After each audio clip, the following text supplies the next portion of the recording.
Ma'am economics का जो syllabus है वो काफ़ी वास्ट है, तो प्लीज़ हमें कुछ ऐसे गिने चुने चैप्टर्स बता दीजिए जिसको करके हम आराम से बोल सकें कि 80 मार्क्स में से हमारे कम से कम 50 मार्क्स तो पक्के हो गए सीबीएसई बोर्ड एग्जाम में। तो जय Shri Shyam everyone, this is your educator Sakshi Dua, welcomes you to class 12th grooming education. तो आज की इस वीडियो में मैं आपको बताने वाली हूँ ऐसे 5 to 6 इंपॉर्टेंट चैप्टर्स जिनको करके आपके इकोनॉमिक्स के जो फाइनल बोर्ड एग्जाम है उसमें आप बोल सकते हैं कि आपके 50 मार्क्स तो आराम से पक्के हो गए। तो चलिए देखते हैं ऐसे कौन से चैप्टर्स हैं एंड यूनिट्स हैं। तो सबसे पहले मैक्रो इकोनॉमिक्स की बात करते हैं बेटा। National income and related aggregates.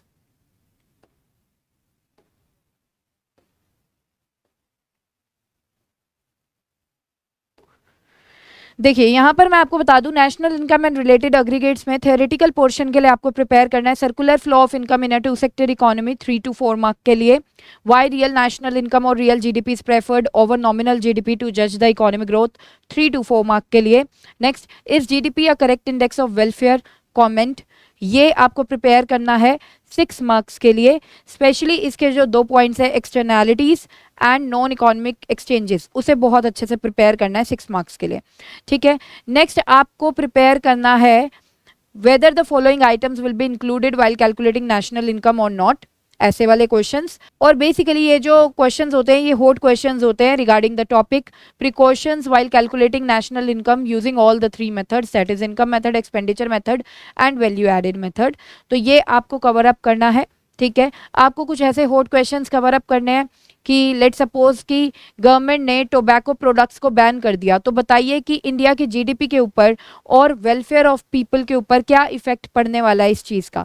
तो इस टाइप के हॉट क्वेश्चंस पूछे जा सकते हैं। तो ये मैंने आपको पूरा थियोरेटिकल पोर्शन बता दिया नेशनल इनकम का कि आपको क्या करना है। अब बात करते हैं practical portion of national income की कि उसमें क्या करना है, न्यूमेरिकल पोर्शन में क्या करना है।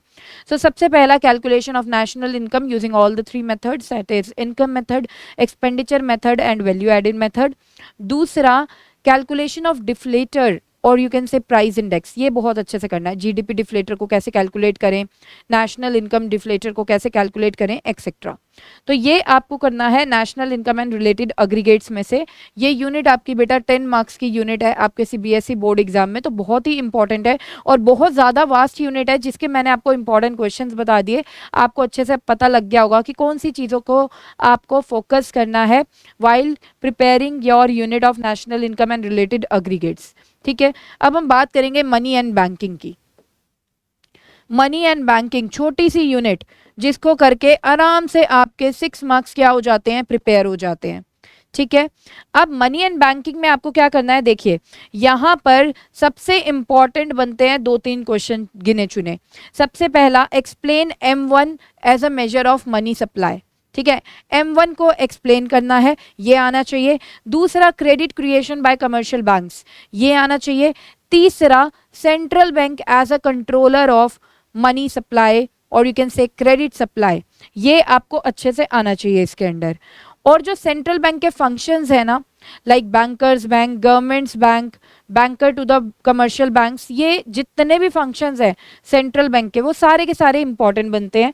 तो कोई भी एक फंक्शन सेंट्रल बैंक का पूछ लिया जाता है आपको 3 to 4 मार्क में स्पेसिफाई करके कि why the central bank is known as the bank of issue और you can say why the central bank is known as the government's bank, ऐसे करके। और जो सेंट्रल बैंक का क्रेडिट कंट्रोल वाला फंक्शन है उसमें क्वांटिटेटिव टूल्स में से कोई भी टूल पूछा जा सकता है कि like how the CRR and SLR helps in controlling the credit supply और can say money supply in the economy. और क्वालिटेटिव टूल्स में मार्जिन रिक्वायरमेंट बहुत ज़्यादा इंपॉर्टेंट है, तो वो अच्छे से कर लें। और जो कमर्शियल बैंक का क्रेडिट क्रिएशन है या मनी क्रिएशन फंक्शन है वो 6 मार्क्स में यहाँ पे आ सकता है, तो उसे बहुत अच्छे से आप प्रिपेयर कर लें। नेक्स्ट अब हम बात करेंगे यहाँ पर डिटर्मिनेशन ऑफ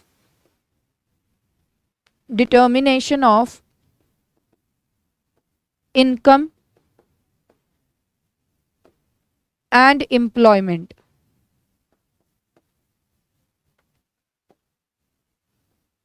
अब देखिए, determination of income and employment अगर आप अच्छे से प्रिपेयर कर लेते हैं तो ये यूनिट आपके सीबीएसई बोर्ड एग्जाम में 12 मार्क्स की आने वाली है।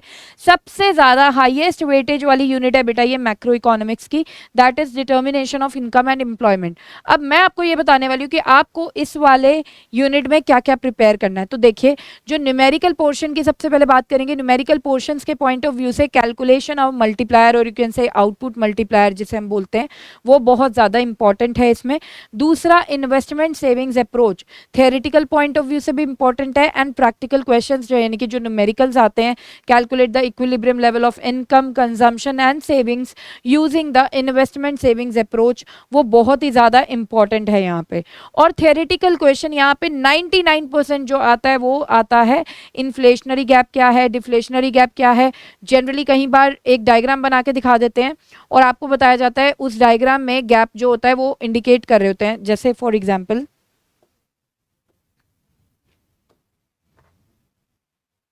This is the aggregate supply, this is the aggregate demand, और यहां पे let suppose this is the effective aggregate demand, okay, and this is the actual aggregate demand, actual aggregate demand. तो अब आपसे पूछा जा रहा है कि ये जो गैप है ये बताओ क्या है, ऐसे एरो करके पूछा जाएगा, ठीक है, कि बताओ ये गैप किसको रिप्रेजेंट कर रहा है, whether it is inflationary gap और डिफ्लेशनरी गैप। तो ऐसे डायग्राम बेस्ड क्वेश्चन बहुत ज्यादा इंपॉर्टेंट बन जाता है इसमें।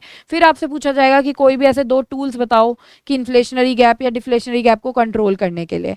तो यहाँ पर बच्चों मैं आपको बता दूं कि आपको topic inflationary gap, deflationary gap along with this diagram बहुत अच्छे से करना है।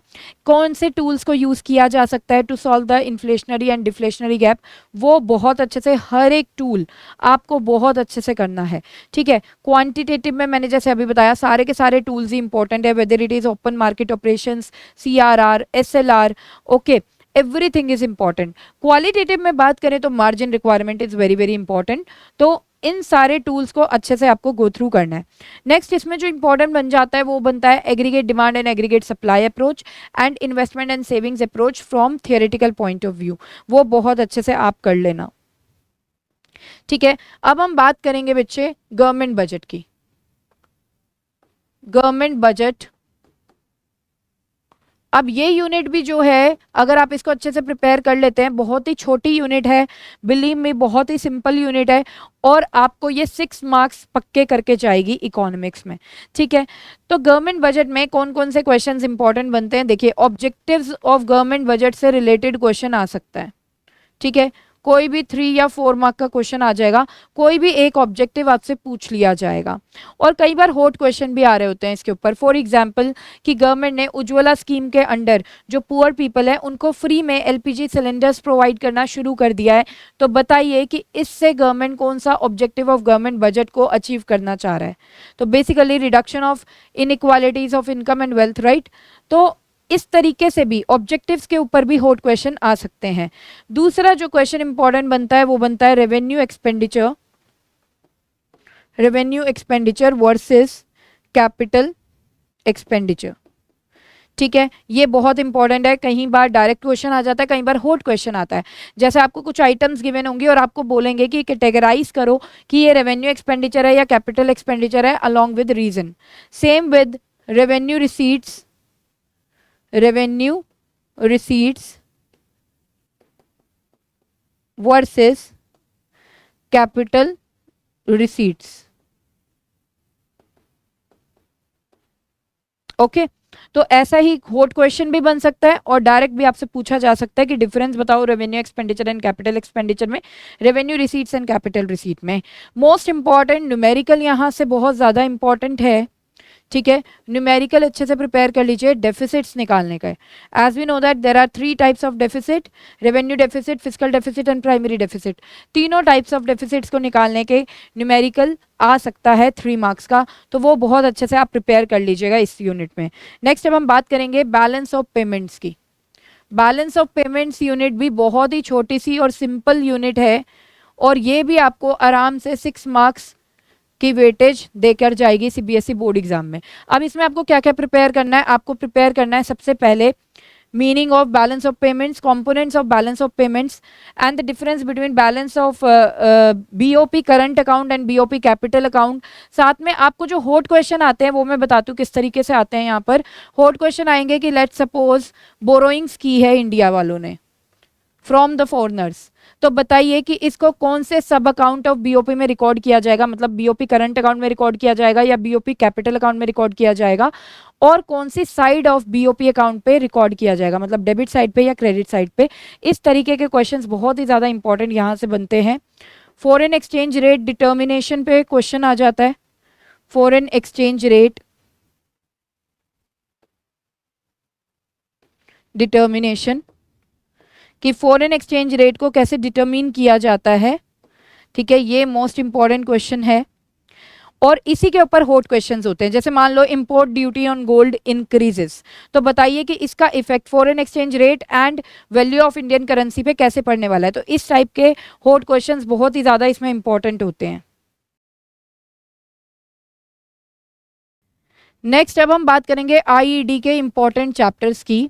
तो इसमें सबसे इंपॉर्टेंट चैप्टर जो आप बहुत ही कम टाइम में करके अपने 8 मार्क्स पक्के कर सकते हो वो है कंपैरेटिव डेवलपमेंट एक्सपीरियंसेस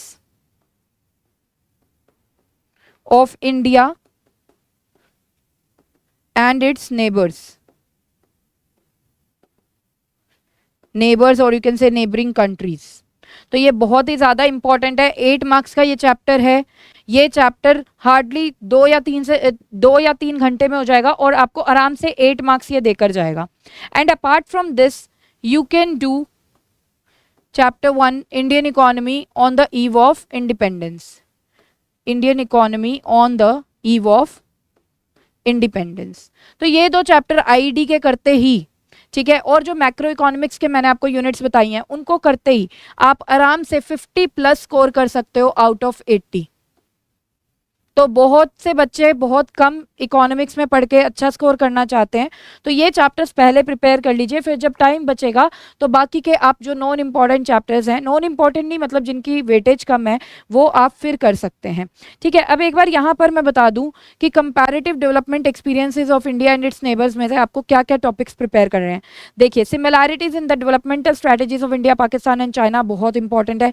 चाइना की डेवलपमेंटल स्ट्रैटेजीज जो है great leap forward campaign, great proletarian cultural revolution, ये बहुत ही ज़्यादा इंपॉर्टेंट है. अलग से शॉर्ट नोट्स भी इनके ऊपर आ जाता है, तो आप उसको बहुत अच्छे से करें.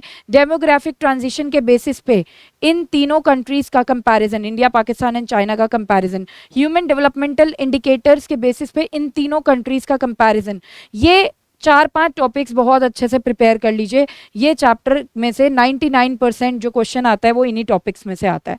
अब बात करेंगे Indian economy on the eve of independence, क्योंकि ये फर्स्ट चैप्टर है आईडी का और फर्स्ट चैप्टर में ऑलमोस्ट सारे क्वेश्चंस ही इंपॉर्टेंट होते हैं. तो यहाँ पर मैं आपको कुछ इंपॉर्टेंट नहीं बताना चाहूँगी क्योंकि सारे ही टॉपिक्स आपको कवर अप करने पड़ेंगे, तो इसमें आप सारा कर लीजिएगा. तो आई होप गाइज आपको बहुत अच्छे से समझ में आया होगा कि कैसे आप बहुत ईजीली इकोनॉमिक्स में 80 मार्क्स में से 50+ मार्क्स स्कोर कर सकते हैं. अगर आपको कोई भी डाउट है इस वीडियो के रिगार्डिंग या कोई भी आपके माइंड में कोई भी क्वेश्चन है तो आप हमें कमेंट सेक्शन में पूछ सकते हैं. हमारी जो टीम है वो आपको as soon as possible reply करेगी. तो यहाँ पर गाइज होप करती हूँ कि ये सेशन आपके लिए काफ़ी यूजफुल सेशन रहेगा और होप करती हूँ कि आपको ये वीडियो काफ़ी अच्छी लगी होगी. If you feel the same then please like the video and subscribe the channel if you are new to our channel. तो यहाँ पर इजाज़त चाहती हूँ सेशन को एंड करने की. मिलते हैं हमारे नेक्स्ट सेशन में. Till then bye bye, take care, जय Shri Shyam and keep studying.